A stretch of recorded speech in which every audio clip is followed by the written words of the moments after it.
পবিত্র কাবায় চালু হয়েছে অত্যাধুনিক প্রযুক্তি নির্ভর সেবা। এখন মুহূর্তেই জানা যাবে তাওয়াফ ও সাইর এলাকায় ভিড়ের সর্বশেষ তথ্য। সৌদি আরবের এই উদ্যোগে হজযাত্রী ও ওমরা পালনকারীদের দুর্ভোগ আরও কমবে বলে আশা করা হচ্ছে। গালফ নিউজ জানিয়েছে, মক্কার গ্র্যান্ড মসজিদের নতুন ডিজিটাল সেবা চালু করেছে সৌদি কর্তৃপক্ষ। এর মাধ্যমে তাওয়াফ ও সাইর নির্ধারিত এলাকাগুলোর ভিড়ের সরাসরি তথ্য পাওয়া যাবে। ফলে মুসল্লিরা তুলনামূলক কম ভিড়ের পথ বেছে নিতে পারবেন। এদিকে গ্র্যান্ড মসজিদ ও মসজিদের নবমীর রক্ষণাবেক্ষণের দায়িত্ব থাকা কর্তৃপক্ষ জানিয়েছে, সরাসরি দেখা যাবে ভিড়ের পরিমাণ, পাশাপাশি পাওয়া যাবে তাৎক্ষণিক হালনাগাদ তথ্য। ভিড় এড়াতে প্রয়োজনীয় নির্দেশনাও দেওয়া হবে।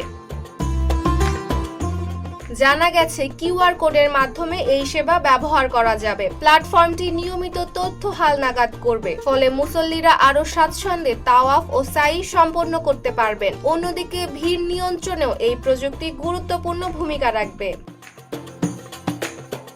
সৌদি কর্তৃপক্ষের আশা, নতুন এই ডিজিটাল সেবায় পবিত্র গ্র্যান্ড মসজিদে ইবাদতের অভিজ্ঞতা আরো নির্বিঘ্ন ও স্বাচ্ছন্দ্যময় হবে।